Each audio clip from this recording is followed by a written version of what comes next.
अस्सलामु अलैकुम। सबसे पहले आप सबको बहुत बहुत ईद मुबारक। आपको पता है कि आज बकरीद का दिन है, तो मैंने सोचा थोड़ा बकरीद के बारे में बात करूं। ये जो ईद उल अज़हा है, ये जो ईद कुर्बान है, कुर्बानी हम कर रहे हैं, तो हम एक्चुअली क्या कुर्बान कर रहे हैं? तो बेसिकली अगर हम वैसे देखें, जो हमारे माशरे में एक रिचुअल बन गया है ये, कि हम लोग कुर्बानी करते हैं, लेकिन जो हो रहा है वो कुछ अजीब हो रहा है। जो इस इबादत का असल मकसद है वो हासिल नहीं हो रहा। अगेन मैं आपको बता दूं कि रिलीजियस टॉक तो बिल्कुल नहीं है, मैं रिलीजियस टॉक करने के काबिल नहीं हूँ, लेकिन रिलीजन से बेहतरीन कोड ऑफ लाइफ, सोसाइटी को बेहतर बनाया जाए, वो चीज़ें मैंने आपको बताया मैं दीन से लेने की कोशिश करता हूँ और बताने की कोशिश करता हूँ। और सबसे पहले तो मुझे ख़ुद उसको फॉलो करना चाहिए। तो जो बात मैं आपसे कर रहा हूँ कुर्बानी की, अगर आज आप देखें तो ये कुर्बानी क्या बन गई है? क्या ये खेल तमाशा नहीं बन गया हमारे इर्द गिर्द, हमारी गलियों में, हमारे मोहल्लों में?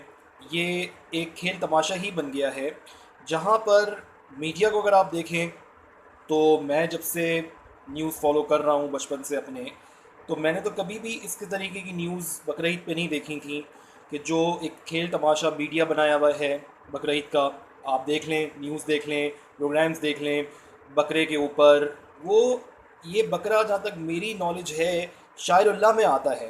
ये अल्लाह की राह में कुर्बान करने वाली चीज़ है, मजाक बनाने वाली चीज़ तो नहीं है, कॉमेडी करने वाली चीज़ तो नहीं है। तो बकरे के ऊपर मजाक और कुर्बानी के जानवरों पर मजाक, और फिर जो वो मीडिया दिखाता है जिस तरीके से जो मंडियाँ होती हैं उनमें जो चीज़ें हैं कि ये बकरा ऐसा और ये बकरा ऐसा, जब तक पीटीवी न्यूज़ हम फॉलो कर रहे थे, मैंने तो कभी भी जो है वो इस किस्म की न्यूज़ कभी भी पीटीवी पे नहीं देखी थी। अब मुझे पता नहीं पीटीवी भी ऐसी खबरें देने लगा है अगर, बाकी लेकिन बाकी न्यूज़ चैनल्स तो यही कर रहे होते हैं बकरीद जैसे ही शुरू होती है। और फिर ख़ुद हमारी जो अपनी कुर्बानी है, नियतों का हाल तो सबसे अल्लाह जानने वाला है, सबसे जो बेहतर जानने वाला है, बेहतरीन जानने वाली ज़ात तो अल्लाह की है नियतों को। लेकिन जो हमारे यहाँ एक जब कुर्बानी हम लोग कर रहे होते हैं, तो वो जो एक कंपटीशन मेरे ख्याल से शायद शुरू हो जाता है, कि देखें, एक तो होता है कि हम प्राइस पूछते हैं कि कितने का जानवर आया, ताकि हम अपना एक बजट बना लें उसके हिसाब से। लेकिन एक होता है कि जहाँ पे अगर ये इतने का लाया है तो मैं इससे ज़्यादा का लाऊंगा, और बाकायदा जो लाने वाले लोग हैं वो ब्रैगिंग करके जो है वो उसकी प्राइस बता रहे होते हैं कि इतने का जानवर जो है वो मैं लेकर आया हूँ। मतलब टू द एक्सटेंड कि मैं आपको कराची की बात बताऊँ कि कराची के बड़े मशहूर बिजनेसमैन हैं, और मैं उनका नाम नहीं ले रहा, लेकिन वो कोई ऑस्ट्रेलियन बुल शायद लाते हैं कुर्बानी के लिए, कोई 25 लाख का, और उसको देखने लोग जाते हैं।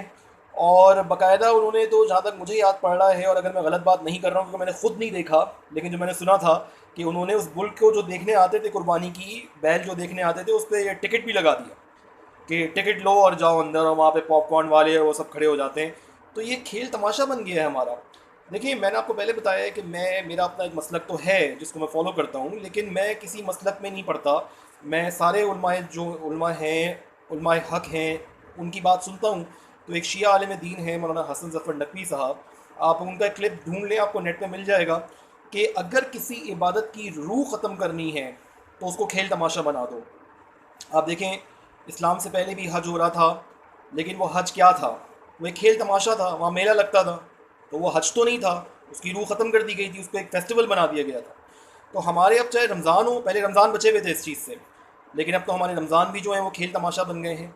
पूरी रमज़ान ट्रांसमिशन के नाम के ऊपर आप देखते हैं रमज़ान में क्या हो रहा है, सहरी के वक्त क्या हो रहा है, इफ्तार के वक्त क्या हो रहा है। और यही अब हमारे बकरीद के जो दो हमारे मेन फेस्टिवल्स हैं, ईद और बकरीद, छोटी ईद और बड़ी ईद, उनको खेल तमाशा बना दिया गया है। पूरा रमज़ान खेल तमाशा, और फिर ये जो 10 दिन होते हैं इसके अंदर भी ये खेल तमाशा जो है वो जारी होता है। तो किसी भी इबादत की अगर आपने रूह ख़त्म करनी है, उसका जो असल मकसद है वो ख़त्म करना है, उसको खेल तमाशा बना दें। तो ये खेल तमाशा ही तो बना हुआ है हमारे यहाँ। खेल तमाशा बना हुआ है, रियाकारी का एक बना हुआ है, कि जी मैं कितने का जानवर लाया, वो कितने का लाया, और एक कंपटीशन और एक वो चल रहा होता है, और अपनी जी इतने का मैं जानवर लाया, तो अपनी ब्रैगिंग चल रही होती है। तो जो असल मकसद है कुर्बानी का, वो तो बिल्कुल ख़त्म हो गया है।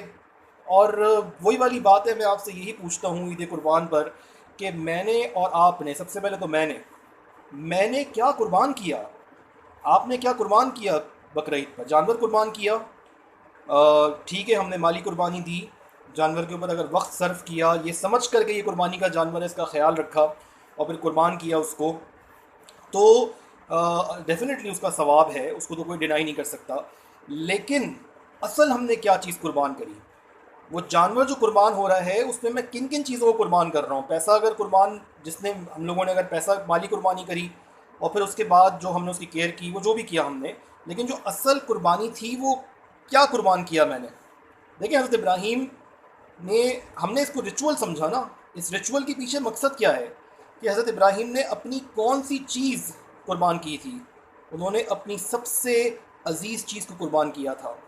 तो मेरी सबसे अज़ीज़ चीज़ क्या है मेरी सबसे अज़ीज़ चीज़, और जिसको कुर्बान करना भी बड़ा मुश्किल है।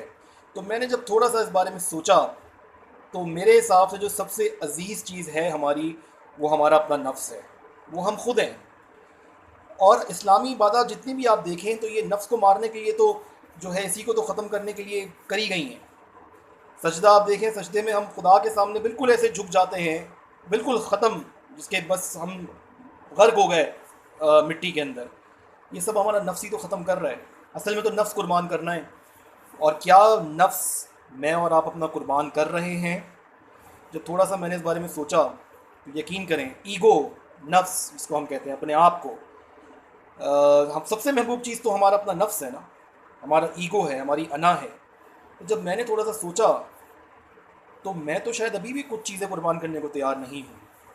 जितनी मेरी कुर्बानी होगी, एक रिचुअल का तो सवाब जो होगा वो होगा, लेकिन जो असल मकसद है कुर्बानी का, वो अपने इस नफ्स को मारना है, अपनी इस अना को मारना है। तो मैं तो अभी भी शायद इसको पूरी तरीके से मारने के लिए तैयार नहीं हूँ। तो अल्लाह मुझे और आपको जो असल कुर्बानी का मकसद है वो हमें जो है अल्लाह अता करे, समझने की तौफीक अता फ़रमाए। और वो जो असल कुर्बानी है, जो अपनी सबसे ज़्यादा पसंदीदा चीज़ को कुर्बान करना है, देखिए वो कौन कौन सी ऐसी चीज़ें हैं जो मुझे सबसे ज़्यादा पसंद हैं। मैं आपसे बार बार कहता हूँ ना, ये जो मैं का जुमला है, जब से मैंने एक दर्स में सुना था कि ये जो मैं है ये अल्लाह को शदीद नापसंद है, क्योंकि ये सबसे पहले कहने वाला शैतान था, मैं आदम को सजदा करूँ। इस मैं को मैंने कितना कुर्बान किया।